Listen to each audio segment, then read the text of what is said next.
saya Bu Tami di PJJ Kimia. Kita masuk di pertemuan yang ke-11. Oke, semoga kalian masih dalam keadaan semangat untuk selalu belajar ya. Jangan pernah pantang menyerah ya untuk belajar ya nak ya. Oke, untuk di pertemuan ke-11 ini kita akan membahas masih sama di bab sel elektrokimia.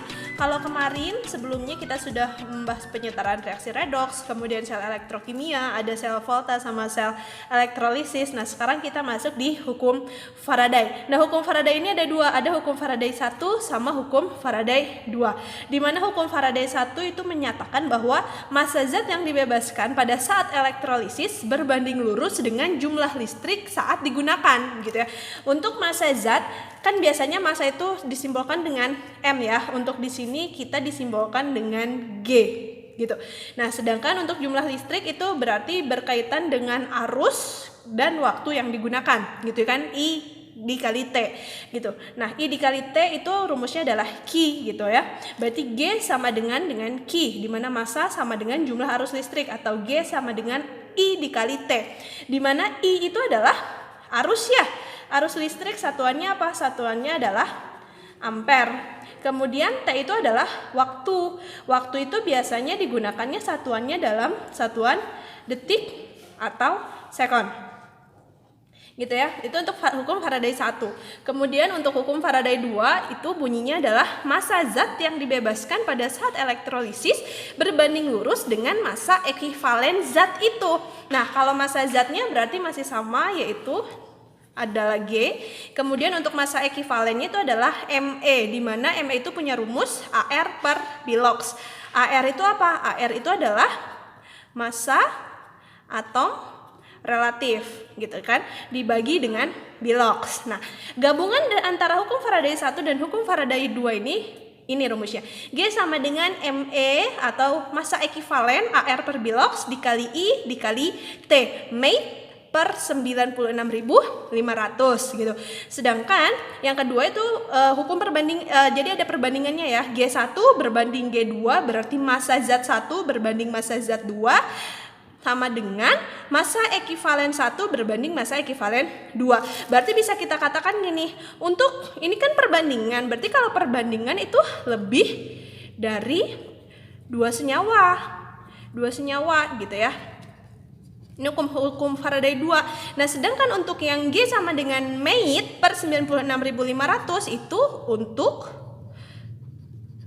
ini untuk lebih dari 1 senyawa. Ya, biasanya 2 atau 3 dan seterusnya gitu ya. Sedangkan kalau Mate ini untuk yang hanya diketahui 1 senyawa. Seperti itu. Gitu ya. Nah, sekarang kita masuk langsung di contoh. Hitunglah massa tembaga Cu yang dapat dibebaskan oleh arus 10 ampere yang dialirkan selama 965 detik ke dalam larutan CuSO4. Nah, berarti ada berapa senyawa di sini? Ada 1 senyawa. Gitu kan? Senyawa CuSO4. Berarti dia pakai rumus apa? Rumus yang pertama, G sama dengan Mate per 96.500. Kemudian yang nomor 2, sejumlah arus dapat mengendapkan 0,5 gram aluminium dari lelehan aluminium oksida Al2O3 jika arus yang sama dialirkan ke dalam larutan tembaga 2 sulfat atau CuSO4. Berapa gram tembaga yang diendapkan? Berarti ada berapa senyawa? Ada 2 senyawa. Berarti dia pakai hukum Faraday yang kedua ini yang pakai perbandingan G1 berbanding G2. Seperti itu ya. Oke. Sekarang langsung kita masuk di cara menjawab nomor 1. Untuk soal yang nomor 1 itu berarti tulis dulu yang diketahuinya gitu kan. Yang diketahuinya apa? Yang diketahuinya itu adalah tembaga Cu gitu ya. Dibebaskan oleh arus 10 ampere. Oleh arus 10 ampere berarti apa yang diketahui I ya? I-nya berarti 10 ampere. Kemudian apalagi yang dialirkan selama 965 detik. Berarti itu apa? Waktu T ya. Itu sudah satuannya sudah detik. Berarti 965 detik, nggak usah diganti. Kalau diketahuinya satuannya menit berarti harus diganti ke dalam detik dan seterusnya. Nah, diketahui senyawanya itu adalah CuSO4. Nah, agar mudah kita ionisasikan dulu CuSO4-nya. Berarti dipisahkan kan? SO4 diionisasikan berarti kationnya siapa, anionnya siapa gitu kan, kayak yang kemarin. Berarti Cu ditambah SO4. Nah, SO4 itu muatannya berapa? 2 min. Kan? Biar netral berarti si CU-nya berapa muatannya? 2 plus. Gitu kan? Ini berarti kan biloxnya ya.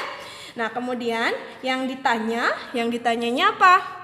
Ditanya adalah hitunglah massa. Berarti yang ditanyakan adalah G-nya, ya. Oke, kita jawab. Tadi sudah diberitahu bahwa yang diketahui kan hanya satu senyawa. Berarti kita pakai rumus yang pertama ya.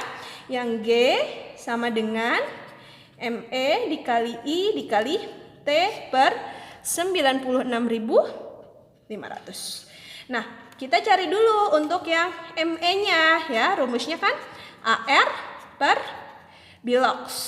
Nah, di situ diketahui ya ARCU, ketinggalan ya informasinya. ARCU-nya berapa tadi di soal? Diketahui 63,5. Berarti langsung kita masukkan AR dari CU ya. Ini untuk dari CU karena yang ditanya adalah tembaganya. 63,5 per berapa bilox CU? Nah, ini bilox CU kan plus 2 berarti dibagi 2. 63,5 dibagi 2 berarti 31,75 gitu ya.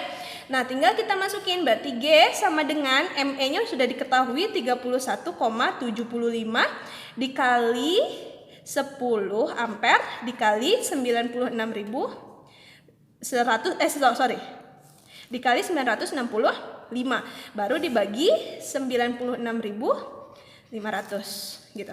Ya, ini angka 10 bisa dicoret deh dengan nolnya. Kemudian ini bisa dicoret dengan yang di bawah, berarti ini sisa 10. Berarti 31,75 dibagi 10 berapa? 3,175 gram. Itu untuk masanya yang nomor 1 gitu ya. Kemudian lanjut yang nomor 2. Yang nomor 2 itu berarti yang diketahuinya apa aja? Yang diketahui adalah 0,5 gram aluminium. Berarti apa? Masanya. Massa dari aluminium. Berapa massa dari aluminiumnya? 0,54. Kemudian dari lelehan aluminium, nah Al2O3 gitu kan. Kemudian jika arus yang sama dialirkan ke dalam larutan tembaga 2 sulfat, berarti CuSO4 berapa gram tembaga yang diendapkan gitu ya. Dimana diketahui AL-nya sama dengan 27. Kemudian ARCU-nya sama dengan 63,5. Yang ditanyanya adalah GAL ya, berarti massa GCU yang ditanyanya massa dari tembaga gitu. Nah, ini kita ionisasikan dulu seperti yang tadi. Berarti AL ditambah O gitu ya. Kemudian berarti di sini ada 2, di sini 3, berarti di sini 3 plus, di sini 2 min ya, yang rumusnya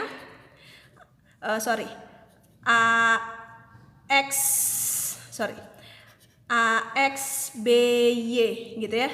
Diionisasikan berarti XAY plus ditambah YB X min gitu ya. Ini rumus ionisasinya ya, jangan sampai lupa. Kemudian yang CuSO4 berarti sama, berarti jadi Cu2 plus ditambah SO4 2 min. Berarti yang kita jawab pakai rumus yang kedua berarti kan. Biar mudah jadinya GAL per GCU sama dengan MEAL per MECU gitu kan. Nah, tinggal kita masukin ke sini. GAL-nya berapa? 0,54 gram. Gitu. Per GCU itu yang ditanyakan ya. Nah, di sini kan MEAL, berarti kita cari dulu. MEAL berarti rumusnya AR per bilox. Berapa AR-nya? AR-nya adalah 27 berarti dibagi bilox. Berapa bilox dari AL? Bilox dari AL adalah 3 plus. Berarti 27 dibagi 3 berapa? 9 ya. Berarti di sini 9 per ME dari CU. ME dari CU-nya berapa? ME dari CU berarti AR-nya 63,5, CU-nya biloxnya 2, berarti dibagi 2 sama dengan 31,75. Berarti 31,75. Berarti 9 dikali GCU sama dengan 0,54 dikali 31,75. Ya, silahkan kalian kalikan, maka nanti akan didapatkan hasil dari GCU-nya itu seberat 34,05 gram. Seperti itu. Itu jadi untuk yang pertama rumus yang G mate per 96.500 sama yang perbandingan GAL per GCU sama dengan MEAL per MECU. Jadi di soal ini kalian harus bisa mengionisasikan terlebih dahulu untuk mengetahui apa? Untuk mengetahui nilai Bilox-nya. Seperti itu ya. Nah, sekarang jika masih ada yang ingin ditanyakan sama kalian, silahkan kalian tanyakan di WhatsApp group gitu ya. Nah, selanjutnya silahkan kalian screenshot seperti biasa latihan soal yang harus kalian kerjakan. Oke? 1, 2, 3. Oke, terima kasih banyak untuk pertemuan hari ini. Mungkin kita cukupkan sampai di sini. Semoga kalian bisa menyerap ilmunya dengan sangat baik dan semoga ilmunya pun akan bermanfaat untuk kalian kelak gitu ya. Terima kasih banyak, tetap bahagia, jangan lupa terus semangat dan terus semangat untuk menuntut ilmu. Wassalamualaikum warahmatullahi wabarakatuh. Bye.